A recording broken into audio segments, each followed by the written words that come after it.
നമസ്കാരം, പ്രവാസി മലയാളിയിലേക്ക് സ്വാഗതം. കൊറോണ വ്യാപനത്തെ തുടർന്ന് ദുരിതത്തിലായ പ്രവാസികൾക്ക് നിരവധി ഇളവുകളാണ് നൽകിയിട്ടുള്ളത്.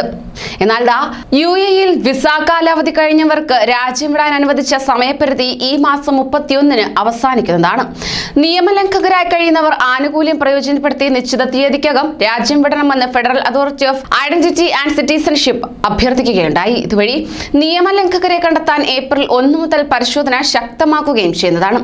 പിടിക്കപ്പെടുന്നവർക്ക് താമസക്കുടിയേറ്റ് നിയമം ലംഘിച്ചതിനുള്ള പിഴ ഉൾപ്പെടെ ശക്തമായ നടപടിയെടുക്കുന്നതാണ്. കോവിഡിനെ തുടർന്നുള്ള യാത്രാവിലക്ക് മൂലം UAE-യിൽ കുടുങ്ങിയവർക്ക് രാജ്യം വിടാനുള്ള സാവകാശം പല തവണകളായി 1 വർഷത്തിലേറെ അധികൃതർ നീട്ടി നൽകുകയായിരുന്നു.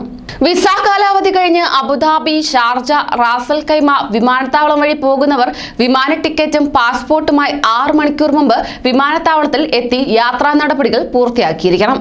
ദുബായ് അൽ മക്തൂം രാജ്യാന്തര വിമാനത്താവളം വഴി പോകുന്നവർ വിമാനത്താവളത്തിലെ ദുബായ് സിവിൽ ഏവിയേഷൻ സെക്യൂരിറ്റി സെന്ററിൽ യാത്രയ്ക്ക് 48 മണിക്കൂർ മുമ്പ് റിപ്പോർട്ട് ചെയ്ത് നടപടികൾ പൂർത്തിയാക്കിയിരിക്കണം. കൂടുതൽ പ്രവാസി വാർത്തകൾക്കായി ഈ ചാനൽ സബ്സ്ക്രൈബ് ചെയ്യൂ.